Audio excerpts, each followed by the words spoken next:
오늘은 8월 19일 에스겔 20장 1절부터 9절까지입니다. 일곱째 해 다섯째 달 열째 날에 이스라엘 장로 여러 사람이 여호와께 물으려고 와서 내 앞에 앉으니 여호와의 말씀이 내게 임하여 이르시되 인자여 이스라엘 장로들에게 말하여 이르되 주 여호와께서 이렇게 말씀하셨느니라. 너희가 내게 물으려고 왔으니 내가 나의 목숨을 걸고 맹세하거니와 너희가 내게 묻기를 내가 용납하지 아니하리라. 주 여호와의 말씀이니라.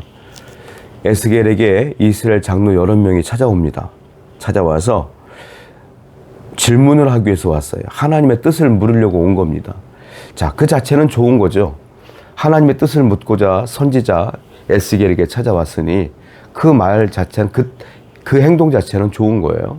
그런데 하나님께서 에스겔에게 명령하십니다. 에스겔아, 내가 그들의 질문에 답하지 않을 것이다. 그들의 질문을 용납하지 않을 것이다. 라고 단호하게 하나님께서 말씀하셔요. 말씀을 안 주겠다는 거예요. 왜 그러냐? 이 이스라엘 장로들이요, 정말로 하나님께 회개하는 마음으로 온 게 아니에요. 그들은 말로는 하나님을 섬깁니다. 우리는 이스라엘의 장로입니다. 그렇게 겉으로는 포장을 하고 왔지만 그 마음은 여전히 우상을 섬기고 하나님을 마음에 두지 않아요. 그들의 질문에는 하나님을 어떻게 돌이켜야 됩니까? 우리가 어떻게 돌아가야 돼요? 이런 게 아니에요. 어떻게 우리에게 유익할까요? 어떤 말씀이 우리에게 이익이 될까요? 자기들이 원하는 답을 이 에스겔을 통하여 듣고자 하는 마음으로 온 것뿐이지 진짜 하나님의 말씀을 듣고자 온 게 아니에요. 그래서 하나님은 그들의 마음을 아시고 대답하지 않겠다라고 말씀하시는 거예요. 여러분, 신앙인들은요, 겉으로 볼 땐 다 똑같은 신앙인이에요. 교회 오시는 분들 보십시오. 다 거룩해 보여요. 다 신앙이 좋은 것 같아요. 그런데 하나님은 우리의 말과 우리의 겉의 모습을 보고 판단하지 않고요, 우리의 중심을 보셔요. 정말로 우리의 마음에 하나님이 살아계시느냐, 하나님을 내가 품고 있느냐, 그걸 보신다라는 거예요. 그러므로 우리는 마음으로 하나님을 섬기며 중심으로 하나님을 섬겨야 될 줄로 믿습니다. 4절입니다.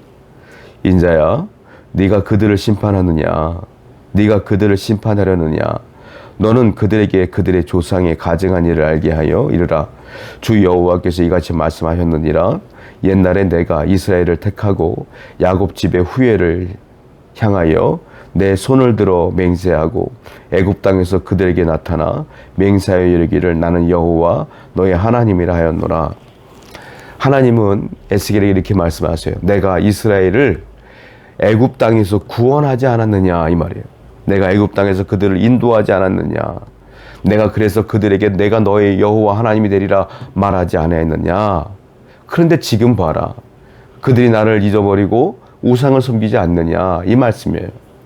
무슨 말이에요? 하나님은 서운하신 거예요. 뭐가요? 하나님이 베푸신 은혜를 다 잊어먹은 거예요.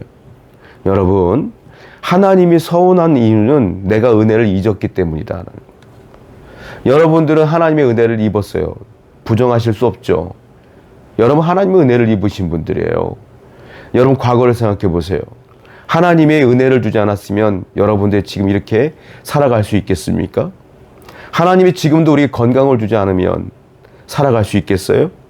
하나님이 믿음을 주지 않았으면 내가 예수 그리스도를 믿고 천국을 소망으로 삼아 살 수 있겠어요?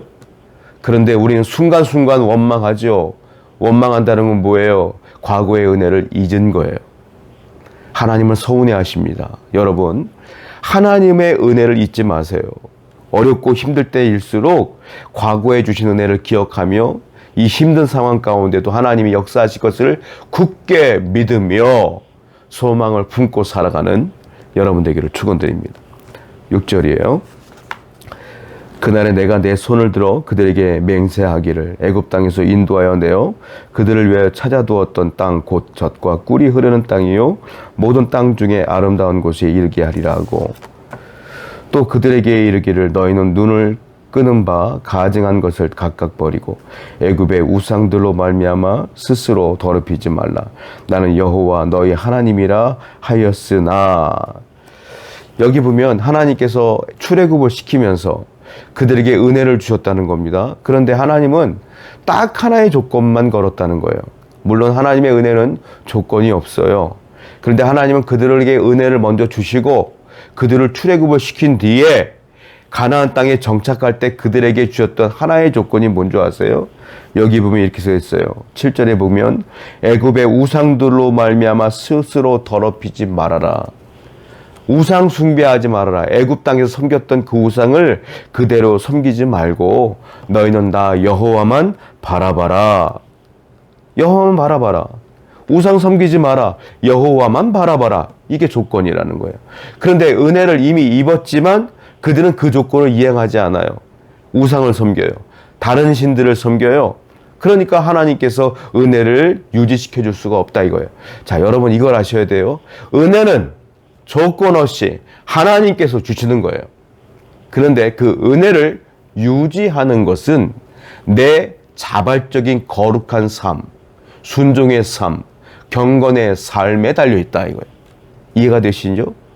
은혜는 하나님이 무조건적으로 주시는 거예요. 강권적으로 주시는 거예요. 주권적으로 주시는 거예요. 그런데 그 은혜를 계속 유지하는 건 나에게 있는 거예요. 나의 삶에 있는 거예요. 내가 우상을 섬기지 아니하고 경건하고 하나님만을 바라보는 삶이, 성결한 삶이 지속될 때에 그 은혜가 계속 넘치는 거예요. 오늘도 은혜를 받은 여러분, 은혜를 계속 유지하시기를 축원드립니다. 8절이에요. 그들이 내게 반역하여 내 말을 즐겨 듣지 아니하고 그들의 눈을 끄는 바 가증한 것을 각기 버리지 아니하며 애굽의 우상들을 떠나지 아니하므로 내가 말하기를 내가 애굽 땅에서 그들에게 나의 분노를 쏟으며 그들에게 진노를 이루리라 하였노라. 그러나 내가 그들이 거주하는 이방인의 눈앞에서 그들에게 나타나 그들을 애굽 땅에서 인도하여 내었나니 이는 내 이름을 위함이라. 내 이름을 그 이방인의 눈앞에서 더럽히지 아니하려고 행하였음이라. 하나님께서 뭐라고 말합니까? 너희들이 우상을 섬기는 그 모습 속에 내가 참으로 분노를 쏟아낼 수밖에 없다 이거예요. 8절 보니까 나의 분노를 쏟으며 이 말이 있어요. 하나님이 분노할 수밖에 없다. 우상을 섬기니까 내 백성이, 내가 선택한 백성이 나를 떠나 다른 신들을 섬기니 내가 분노를 쏟을 수밖에 없지. 너희들은 내가 분노를 쏟으면 한 명도 살아남을 수가 없어. 이 말이에요. 그런데 9절 보니까 그러나 이 말이 나와요. 그러나 내가 그 분노를 쏟아내지 않았다 이 말이에요. 왠지 아세요? 내 이름을 위하여. 내 이름을 위하여 내가 분노를 쏟아내지 않았다. 왜? 내가 너희들과 약속한 게 있기 때문에. 그리고 내가 너희들을 약속하여 출애굽을 시켰어. 그런데 내가 너희들을 다 멸하면 이방인들의 눈에 볼 때 여호와로 보겠느냐? 나를 신으로 보겠느냐? 그렇지 않지. 그러니까 나가 너희들 때문이 아니라 내 이름을 위하여 내 자신이 너희들에게 자비를 베풀게. 참 하나님 놀랍습니다. 이스라엘 백성들은 죄를 계속 짓고 있는 거예요. 그런데도 그들은 평안하게 살아요. 죄를 짓고 있는데 하나님만 마음이 달아. 죄 짓지 말아다오 부탁하고 있어요. 근데 이스라엘 사람들은 그냥 자기들이 하던 대로 죄 짓고 살아. 그런데도 하나님을 멸망시키지 않는 거예요. 왜? 하나님을 위하여, 당신의 이름을 위하여 지속적으로 자비를 베풀고 있다. 하나님의 놀라운 은혜를 우리는 다시 한번 깨닫게 됩니다. 여러분들이 편안하게 살고 평안하게 살며 아무 문제 없이 사는 것, 여러분들이 잘 살아서, 여러분들이 잘해서, 여러분들이 똑똑하니까, 착하니까, 신실하시니까? No, 아닙니다. 하나님이 하나님의 이름을 위하여 여러분들에게 자비를 주시는 거예요. 평안을 주시는 거예요. 그래서 성도는 이 사실을 알면 주여 오늘도 평안하니 감사합니다. 주여 오늘도 아무 일 없어서 감사합니다 라고 매일 감사해야 돼요. 성도는. 그래서 하나님이 평안을 주시는 거예요. 성도 여러분, 오늘도 감사하시고 하나님의 은혜를 다시 기억하는 여러분 되기를 축원드립니다. 기도합니다. 하나님 감사합니다. 우리에게 주어지는 모든 평안은 하나님으로부터 온다는 사실을 기억하여 늘 감사케 하여 주시옵소서. 예수님의 이름으로 기도드렸습니다. 아멘.